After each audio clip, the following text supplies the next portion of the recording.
Hey, how's it going? Good morning, good morning, good morning, good morning. See if you see anything on that one that's got the YouTube live stream. Cool.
Hello.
Welcome to church and Eliot Unitarian Chapel.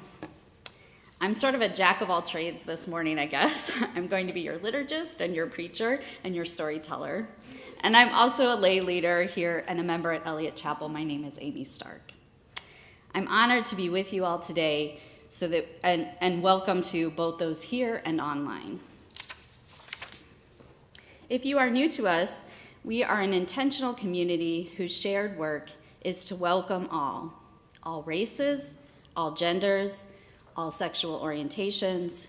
We strive to welcome all on their spiritual path with varying creeds and beliefs, all economic circumstances, all types of families. Our vision is to create a just world through vibrant and beloved community.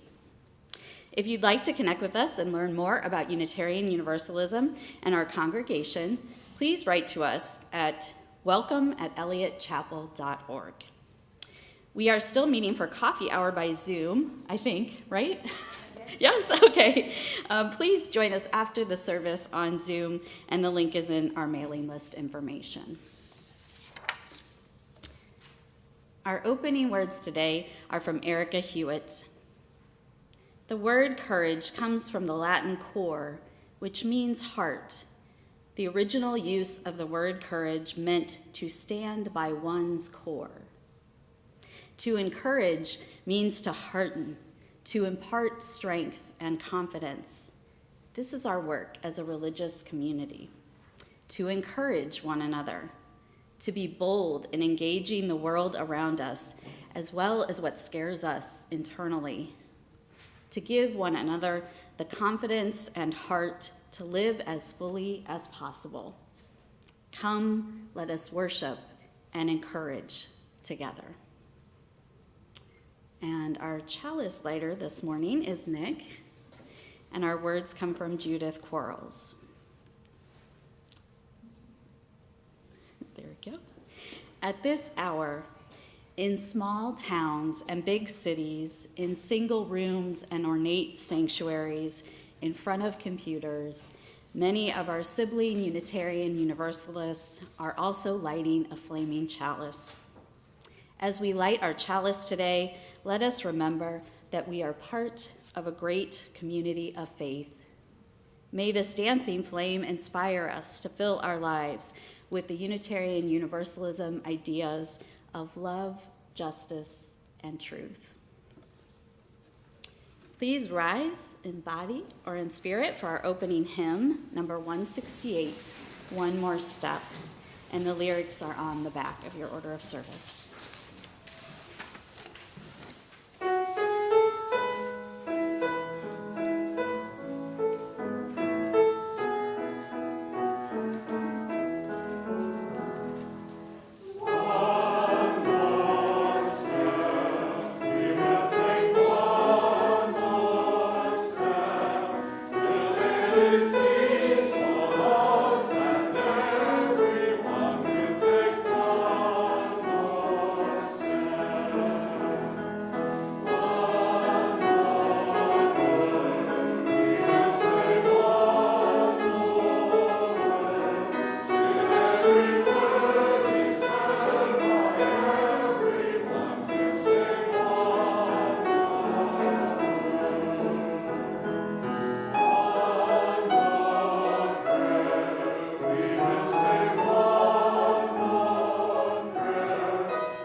And now if you will join with me in the unison reading of our church covenant that's printed in your order of service.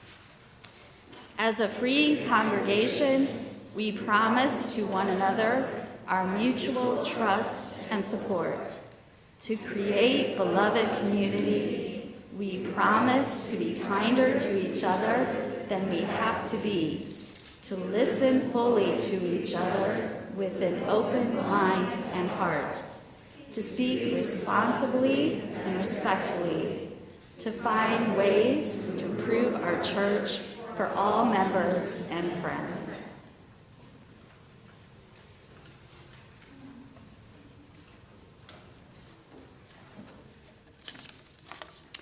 Our wisdom story this morning is called The Day You Begin by Jacqueline Woodson. It's a story about what happens when you share your own unique story.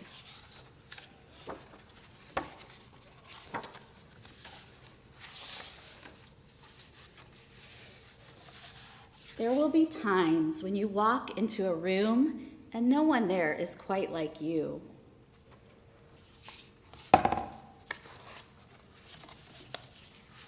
Maybe it will be your skin color, your clothes, or the curl of your hair.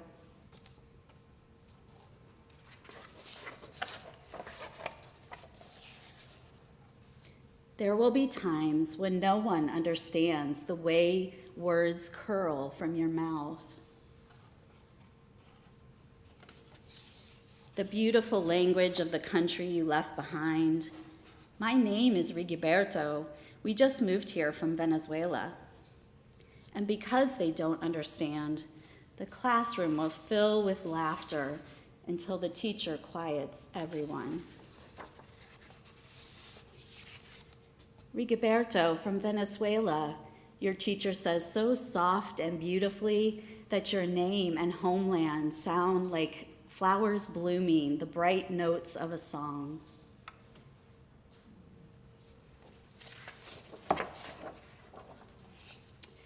There will be times when the words don't come, your own voice, once huge, now smaller. When the teacher asks, "What did you do last summer?" Tell the class your story. "We went to France," Shayla says. "These shells come from a beach in Maine." A boy named Jonathan holds out a jar filled with tiny shells so fragile they look like they'll turn to dust in your own untraveled hands. My whole family went to India, Spain, South Carolina. Each souvenir a small triumph of a journey, their travels going on and on.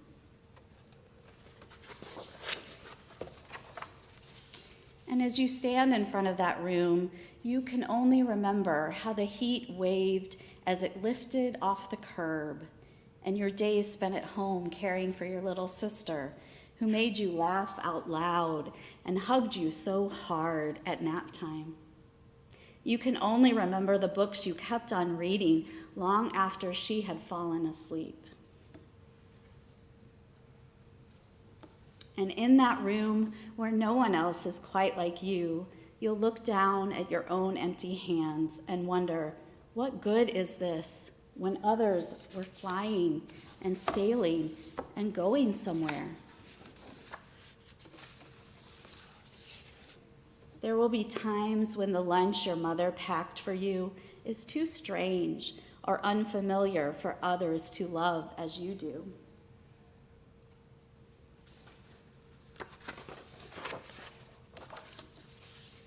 When even your own friend Nadja will wrinkle her nose and say, "What's in there anyway?" And you'll wonder how she doesn't see the rice beneath the meat and kimchi. You'll wonder why she doesn't remember that rice is the most popular food in the world.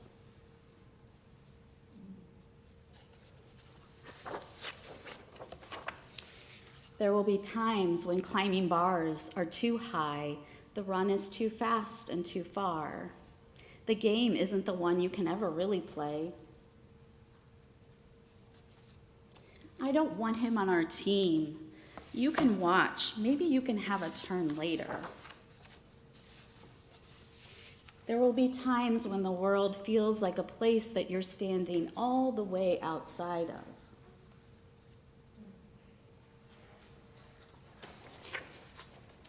And all that stands beside you is your own brave self, steady as steel and ready, even though you don't yet know what you're ready for.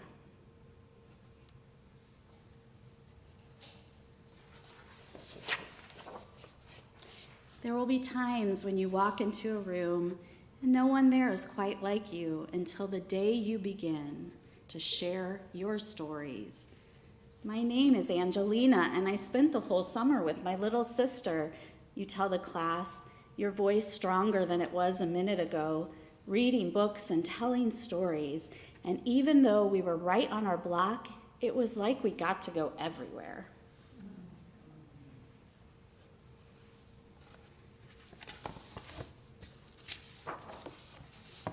Your name is like my sister's, Rigoberto says. Her name is Angelina, too. And all at once, in the room where no one else is quite like you, the world opens up a little wider to make some space for you.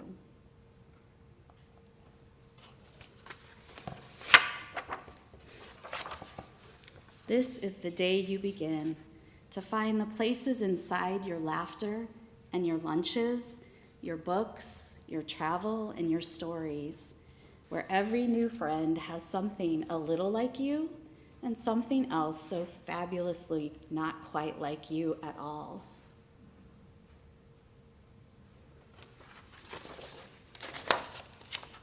And that is the end of our story.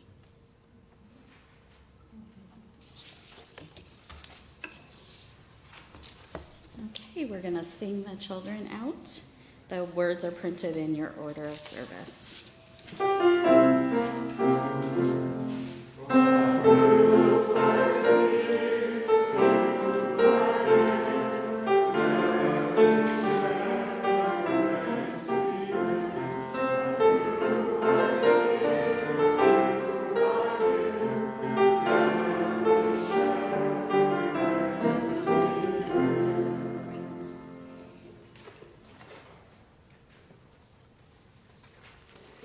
Good morning.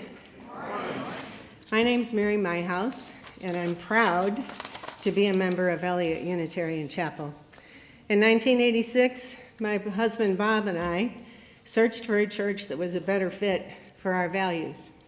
We were looking for a church community that really defined community, not where we had to fit the mold, but one in which we could help create the spiritual journey that we wanted to discover.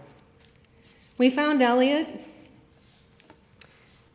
and we appreciate Unitarian Universalism for being a liberal church that encourages us to use our minds, a church that helps us develop a spiritual mission by thoughtfully analyzing our beliefs, and a church that strives to make the world a better and more just place in which to live and love.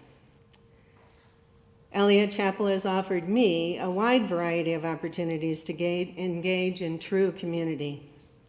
I've had a chance over the 29 years to be a friend, a teacher, an advocate, a caregiver, a spiritual group leader, a member of the board, a book club manager, a participant in many intellectually stimulating conversations, a program leader, a welcomer, a party planner, and even a gardener.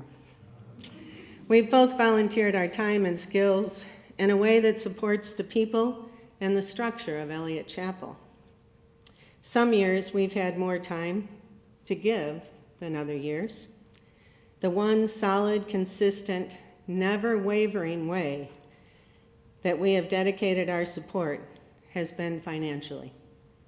We haven't always been substantial pledgers. We've had limited resources some years and abundant resources in others. But we've always made it a priority to give something. This is why I said yes 2 years ago when Reverend Barbara asked me to be on the stewardship team. Now the leader of the stewardship campaign, somehow that happens, I'm serving the second of 3 years that I've committed to this mission. I'm talking about financially supporting the church, and I know it's not everybody's favorite subject, but it is a necessary one. A church is a business that runs on the generosity of volunteers and financial support of its supporters. Our hope as a stewardship team is to change the culture around giving at Eliot Chapel, to make stewardship and pledging an acceptable conversation that's comfortable to engage in, not a taboo subject to sweep under the rug. The supporters of a church are not a secret society. The supporters of a church community are its members and friends, and its past members and friends. It's you and I. The first year of co-leading the stewardship campaign, I learned a lot. I learned that not everybody feels this desire to support the church financially or feels that they have the resources to support the church. I think everybody wants to give back. I truly do. But many people think that what they have to give isn't worth pledging, or the little time that they can spare in their busy lives isn't worth giving. This can create apathy and guilt. Apathy that somebody else will take care of it, or guilt that I'm on the receiving end of the goodness this church has to offer, but I'm unable to give it what it deserves. Knowing this, the stewardship team was planning to really work on building the conversation of stewardship at Eliot, educating people on the need for open conversations about financial support, working on goals to build relationships in the church community so that everybody felt an integral part, because when you feel an integral part, you want to support that mission. The stewardship team wants to build a Canvas pledge drive that would help the church not only survive, but thrive. A church that had the financial resources and volunteer base to create and fulfill our dreams for the church, not just cover expenses. We also had a goal of cleaning up the membership and friend roster so that we could give you more accurate statistics about the financial status of our church. And then there was COVID. And it went on, and on, and on. We had a fairly successful pledge drive last year. Despite virtual church and the distance between us, and thanks to your generosity and the PPP grants, we were able to cover expenses, keep our facility running, and the necessary staff and ministers paid. We were able to purchase the necessary technology improvements to do virtual church better. We tried to communicate about stewardship through the Spotlight on Stewardship articles each month, and we survived through the lens of this new way to do church. We assessed and learned and adjusted and kept going, doing the best we could with what we had, thanks to the board of directors, the ministers, the staff, and volunteers. Now we're back in person, but our congregation is in damage control, folks. Our congregation is in damage control. Like many churches, our attendance is down, and consequently our income stream has been interrupted. Pledges were decreasing in number before the pandemic, but now they're decreasing in number and the amount of pledges. At this time of the campaign last year, 90% of our typical members and friends had turned in their pledge cards. This year, to date, we only have 50% of our typical members and friends pledge cards in. This is less, well, there are 135 pledge cards in right now. And if you're one of those people, thank you. The total of those pledges is $382,000. This is less than half of what the projected budget is for next church year. In my opinion, we're taking a hit from COVID fatigue. People have gotten used to the new normal of not going to church, wondering if we're really back or not this time. Some people are taking a wait-and-see attitude. Maybe I'll return in the fall. The church year's almost over anyway. Well, I say no, no, and no to all those. These are dismal statistics, but I want to be real with you. The truth hurts, but The truth is the truth. I know I could be preaching to the choir, and most likely I am. Most likely everyone sitting here has already turned in their pledge card. No, I won't ask for a show of hands. So what more can you do? One thing that you can do is invite somebody back here that you know is missing. Who's missing? Use your phone, text them, call them, write them a note, invite them for lunch. Let this person know that they're missed and they mean something to you. That maybe all they're waiting to hear is that somebody noticed they were missing. Another thing we could do is ask a new friend to come to Eliot with us and have him meet you here next Sunday. You can have a positive lean on a conversation with somebody who feels disenfranchised or distanced from Eliot because we haven't been together for so long. You've probably had a conversation like that with somebody who's not here. You can take a proactive stance by re-energizing your own participation in Eliot Chapel. Your participation is contagious. Invite a friend to join you and the vibrant congregation that's healing itself and managing its relationships with one another is back. I feel the buzz when I talk to somebody from Eliot. I know that we love our church, and I feel the energy when we are together again. We have so many things going for us, and you are one of them. This is our beloved church. If you haven't gotten your pledge card in, please take care of that detail and procrastinate no more. If you don't think you have a worthy pledge to offer, know that it is. And we appreciate anything you can afford in this time and place in your life now. You'll feel better by giving what you can rather than by pledging not at all. Believe me, it all adds up, and together the small and the large contributions make a beautiful whole. Finally, thank you for being a part of the mosaic that is Eliot Chapel. We wouldn't be here without each one of us. Your unique voice, your shared talent, the gifts of your time, and your financial support. I'll be in Adams Hall after the service and would love to talk solutions with you. Hope to see you there. Now Dottie Storer is going to give us a heartfelt testimonial. Thank you.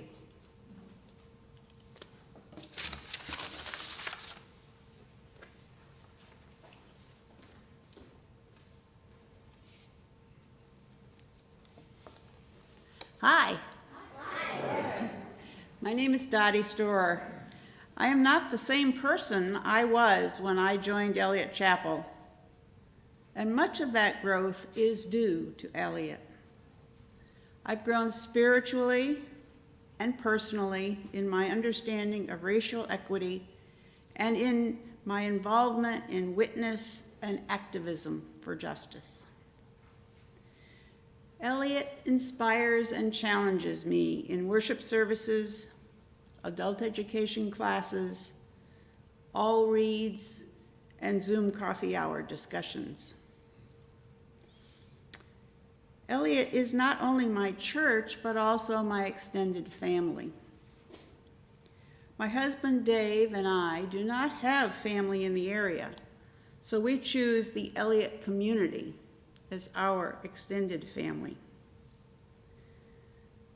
The pandemic has been hard for us all, but Eliot has been there for me in online and in-person worship services, in virtual coffee hour, in Women's Alliance on Zoom, in live vigils for Black Lives Matter, and in Meal Train after my appendicitis surgery last spring. Our church has adapted to these times, these difficult times, and supported us. Now, Eliot needs our support. Please join me in increasing your pledge to Eliot so that Eliot can continue to inspire us, to be a beacon of hope in our community and a force for inspiration and change for generations to come. Thank you.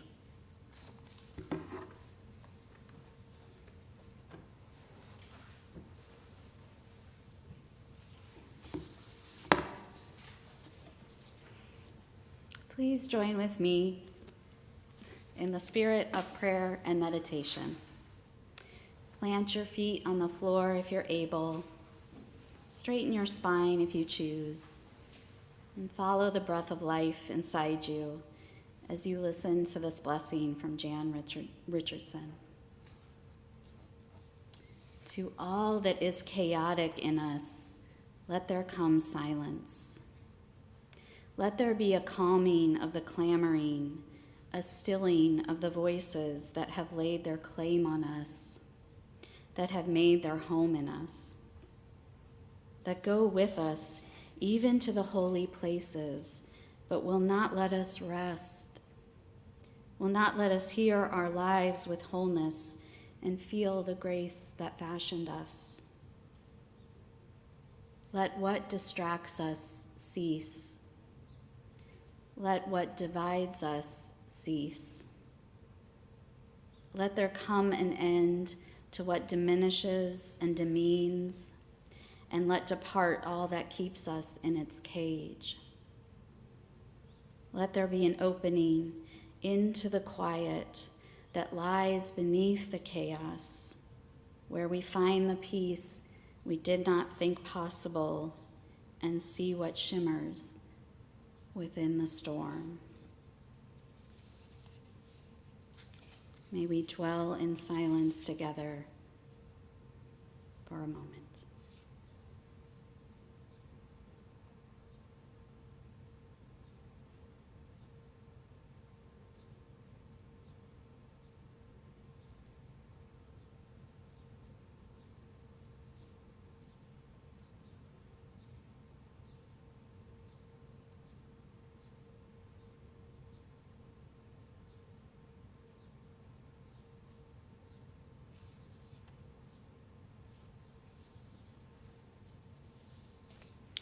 Into this shared silence, I invite you to speak the name of any you wish to hold up to the love and prayers of this community.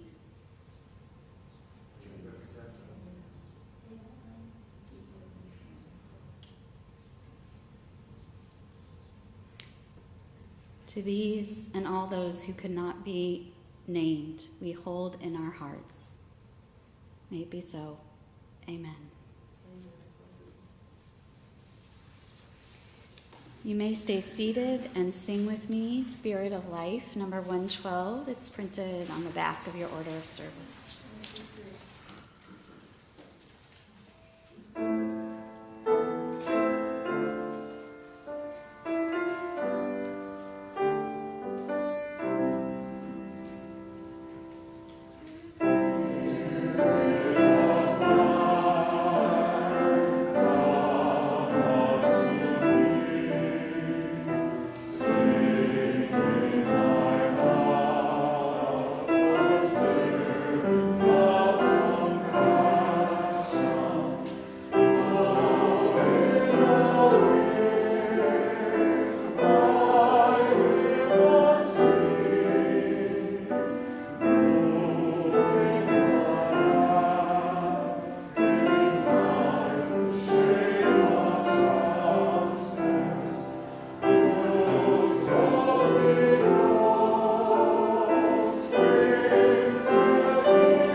It is a tradition in this congregation that every Sunday we give away half of our offering to an organization in our community that reflects our core values of love, equity, compassion, and justice.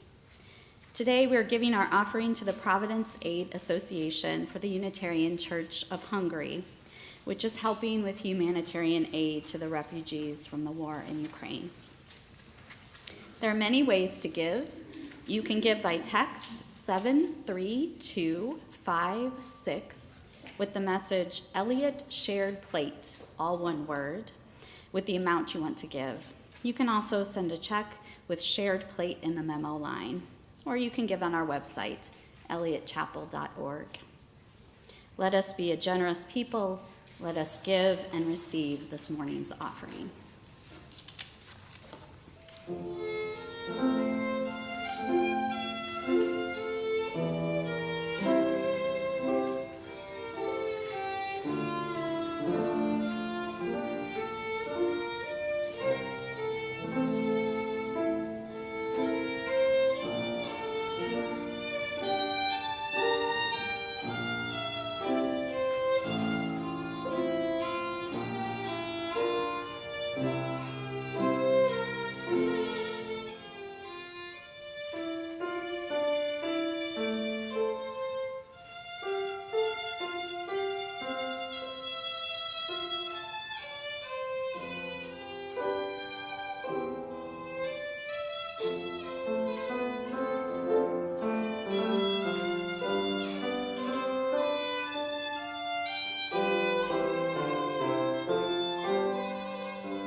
If the ushers will come forward with the offering.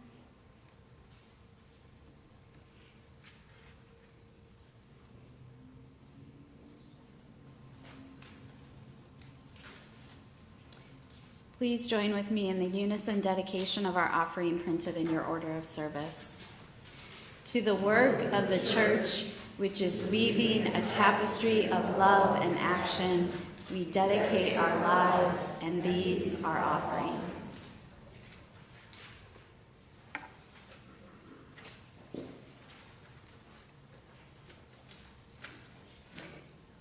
Our reading this morning,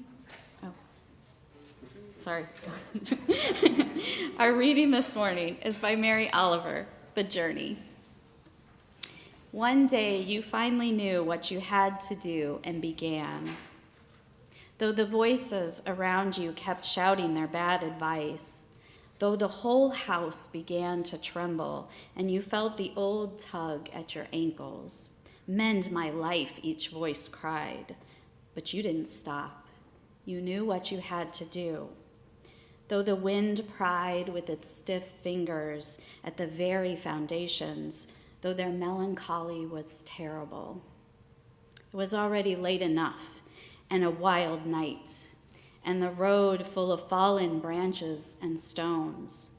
But little by little, as you left their voice behind, the stars began to burn through the sheets of clouds, and there was a new voice which you slowly recognized as your own, that kept you company as you strode deeper and deeper into the world, determined to do the only thing you could do, determined to save the only life that you could save.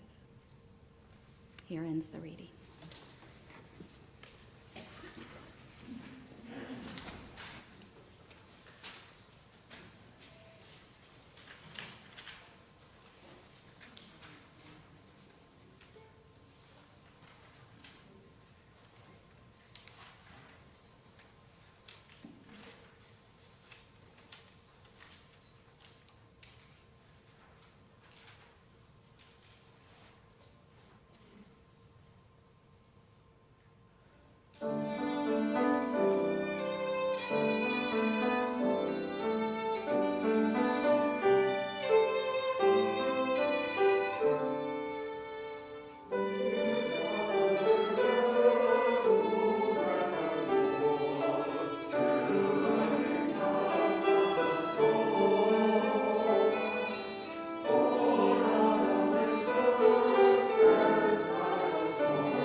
Thank you, choir. It's really good to be back here, and I don't want our church to be in a state where it can't live up to the wonderful things that I have seen here.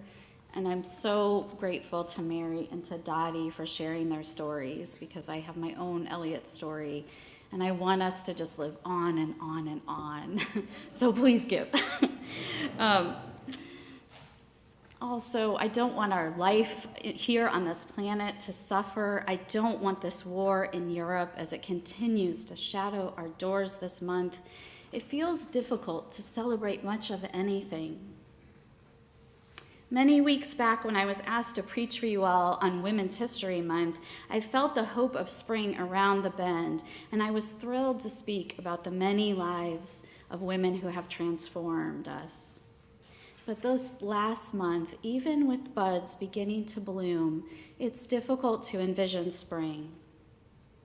There's a line in Great Expectations that reads, "It was one of those March days when the sun shines hot and the wind blows cold, when it's summer in the light and winter in the shade." We're teetering emotionally in that space right now. The world teeters. We will all have things to celebrate, love, and hope for in the next few weeks, and we will need to accept that we do this on a planet where violence plays out across an ocean, and the worst of our words and rhetoric were used against the Honorable Brown Jackson this week on our own shores.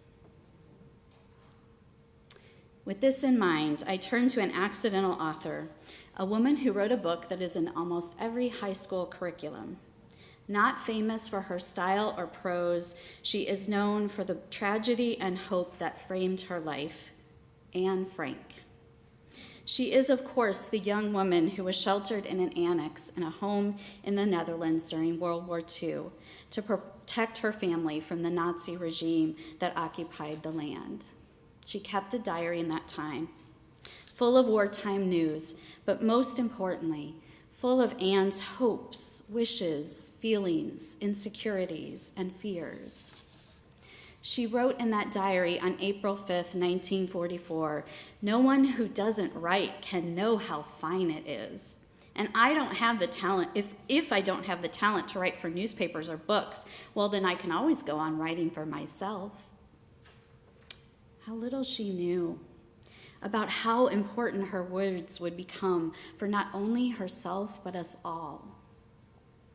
How her writings for the 761 days, nearly 2 years of hiding, would center for us what it's like to live amidst fear, to laugh amidst uncertainty, to grow into young adulthood amidst war. I'm always struck when I return to her diary how simple and everyday they could seem, with sentences like, "Dear Kitty, another birthday has gone by, so now I'm 15. I received quite a lot of presents." Juxtaposed with deep reflections like this one.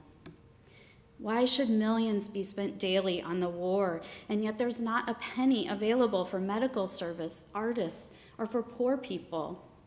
Oh, why are people so crazy?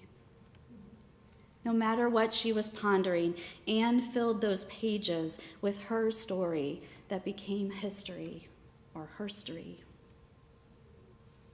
In the poem by Mary Oliver that we heard, the woman in the poem begins to recognize her own voice, separate from others, distinct and capable of enduring, saving her life.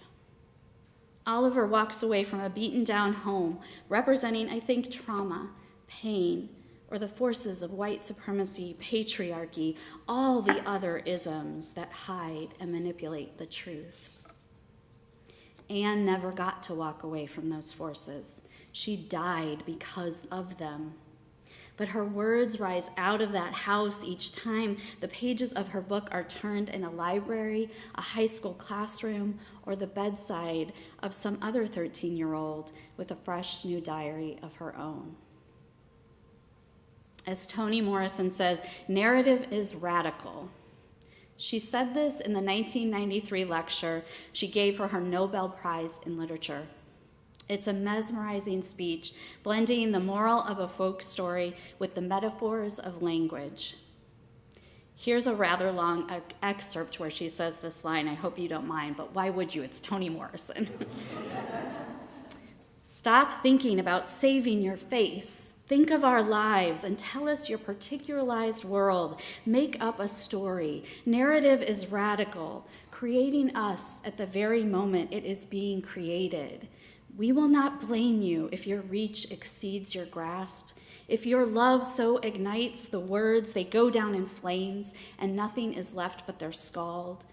Or if, with the reticence of a surgeon's hands, your words suture only the places where blood might flow. We know you can never do it properly, once and for all. Passion is never enough, neither is skill, but try. For our sake and yours, tell us what the world has been to you in the dark places and in the light. Don't tell us what to believe, what to fear. Show us belief's wide skirt and the stitch that unravels fear's call. You can speak the language that tells us what only language can, how to see without pictures. Language alone protects us from the scariness of things with no names. She ends, tell us what moves at the margin, what it is to have no home in this place, what it is to live at the edge of towns that cannot bear your company. Morrison's words are a plea for us all, I think, to use language to tell our stories, to name the particulars of our lives. And she begs us to do this to combat those who she says cannot bear your company. In this phrase, I believe she refers to all those institutions, leaders, power structures that use language in radically distorting, dehumanizing, and destructive ways. Women have recognized the strength of their voices and stories to repel these systems and tell their truths since the dawn of what we call history. A priestess from the ancient city-state of Ur in what is now Iraq wrote the first known poems, and get this, 2295 BC. That's a long time ago. Or maybe you know Sappho, a poetess in ancient Greece writing lyrical verses of love and longing, or the noblewoman in 11th century Japan who wrote the Tales of Genji, widely considered the world's first novel. I could go on and on. As I say this sentence, you could probably think of 10 women writers who have impacted you. Let's quickly do this. Jane Austen, Alice Walker, Maxine Hung Kingston, Mary Shelley, Zora Neale Hurston, George Eliot, Agatha Christie, Bell Hooks, Octavia Butler, Joan Didion, etc., etc., etc., right? For me personally, my connection to women writers started at birth. My mom named me after two characters in Louisa May Alcott's Little Women, Amy and Jo. My middle name's Jo.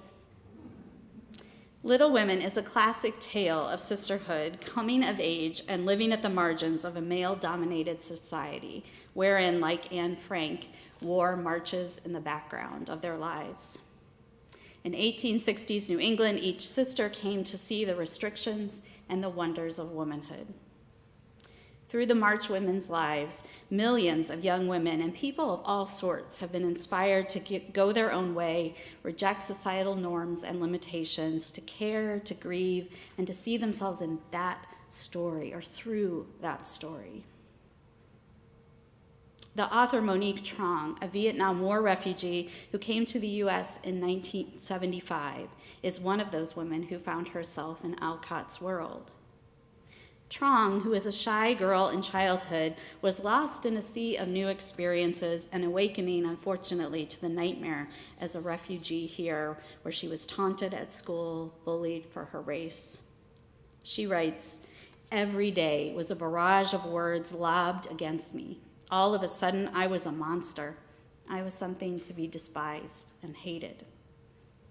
When she went to the library, she wanted stories of girls that could endure. She found books like Laura Ingalls Wilder, Little House series, and Alcott's Little Women. In a reflection on how she came to know Jo March's character, who wanted nothing more than to write, Trong said this: "I went to the library and found a copy of the book Little Women, and I don't know if I came to it with any sort of context, but the moment that Alcott started to write about Jo, I was hooked. I had never had a concept of a young girl who had a desire to write. And when I think of Jo, I think of her in that attic where she has a crate or a barrel of apples, and she is writing and ink is all over her and she is happy. I could see the bliss of that character. I thought, oh, I want to spend time with apples and ink." Women, and really anyone marginalized in their world, craves these types of characters that give them a world of possibilities. Trong's own books about authors, food, love, and spirit have gone on to be an inspiration for others. Women writers also allow a path to understanding and a deepening empathy for the struggles to belong. Toni Morrison's book, The Bluest Eye, takes us into the journey of a woman ostracized and traumatized, considered by her community to be, quote, "disturbingly and uncomfortably ugly," unquote, because of her dark skin. She longs for the steely blue eyes of the enemy, the privileged. The book explores embedded racism and sexism, the dangers of oppressive systems to that character's very psyche, her core. Her own core invalidates her body, internalizes shame. When reading books like Morrison, I feel the author's pen like a sword against these systems, refusing to lose the battle for her soul to the evil of isms. Inspiration and resistance to oppression, as they say, not the end of the story. Women writers give us every genre under the sun. They create, build, and birth into the world fantasy, mystery, honor, romance, horror, romance, sci-fi, nonfiction, and all writing in between. Their built worlds give other women and all of humankind both simple and complicated narratives that allow us to live into our imaginations and wonder together how we might repair our actual world, rebirth, and breathe some energy into the hurt of the present moment. Returning to that amazing speech by Morrison, she coins this the midwifery properties of language. Midwifery recalls the biblical story of two midwives that saved Moses and all those infants from genocide. By rejecting a powerful system that wanted death, instead, the midwives witnessed life. So I ask you to sit with this for a moment. Think of that woman writer that was a midwife to your dreams, wishes, fantasies, or named some hurt or pain you held. Conjure up their created world for a moment and ask yourself, what does it whisper to you? Tend to that story. Like a midwife, like a woman writer, find what is to be remade, rebirthed, and repaired by her words. What is radical in that story you love? My own whisper is the quiet children's book, The Secret Language by Ursula Nordstrom. It's a story of two girls enduring life at a new school. The two girls become close and form their own language that tackles enigmas, secrets, the heartaches, and the joys of growing up. I learned as an adult that Nordstrom was queer, having to keep her relationship with her longtime partner secret in 1950s New York. To me, her story whispered, it's okay to be who you are. Your secrets, your dreams are worth something. They matter. It's then not surprising to learn that Nordstrom was an editor of children's books at Harper's. She nurtured and midwifed some of the greatest children's books ever written. Charlotte's Web, Goodnight Moon, Where the Wild Things Are, Harriet the Spy. Weaving back to Toni Morrison, who said once in an interview that she wrote The Bluest Eye because she was first and foremost a reader, and she wanted to read that book, so she wrote it. Both Morrison and Nordstrom were active nurturers, midwives of talent, both their own and others. They created the energy for more and more of us, authors or not, to recognize our own voices and let them break through the noise and birth a new story. a new mindset where honest, hard truths are told without shame and whole lives are celebrated. It is sacred work. Alicia Garza, one of the Black Lives Matter founders, said about the movement and her writing and speaking out, "This is really a rehumanization project. It's a way for us to love each other again, to love ourselves, and to project that love into the world to transform it." Words bring action. These are the stories the world needs. So, beloveds, I ask you throughout this month labeled Women's History, in this era of madness of banning books in our school's library, including Anne Frank, still taken off of reading lists, if you can believe that, to think of what has been born in you from the works, the lives, the inspiration of women. To nurture that inspiration until it turns into action. Women have carried the weight of the world, and we will continue to do so, I think. But what the world might look like if we all used language, found story, built worlds like the women whose stories we carry with us in our hearts. At this end of March, where we teeter between winter and spring, may women's words fight and bloom us into the fullness of spring, a new world now and always. May it be so. Amen.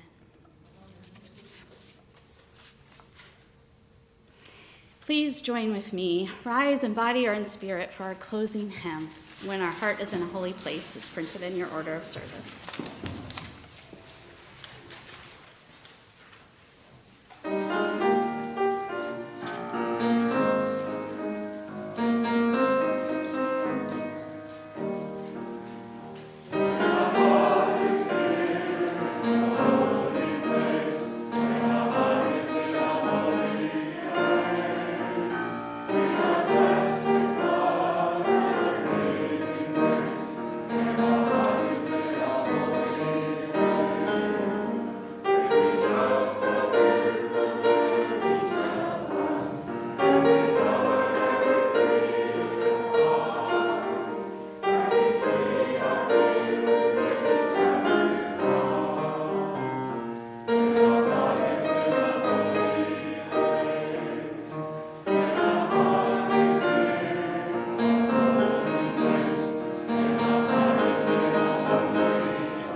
May the love which overcomes all differences, which heals all wounds, which puts to flight all fears, which reconciles all who are separated, and which turns our story to songs of transformation, be in us and among us, now and always.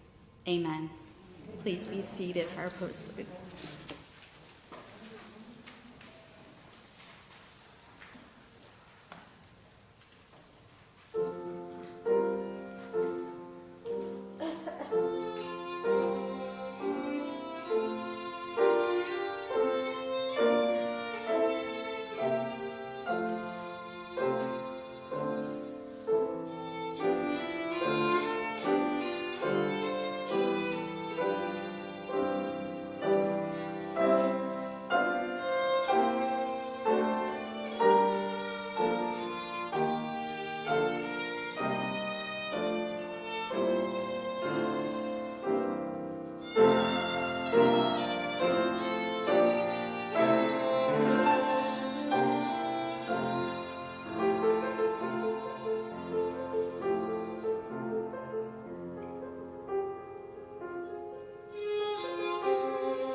Go in peace.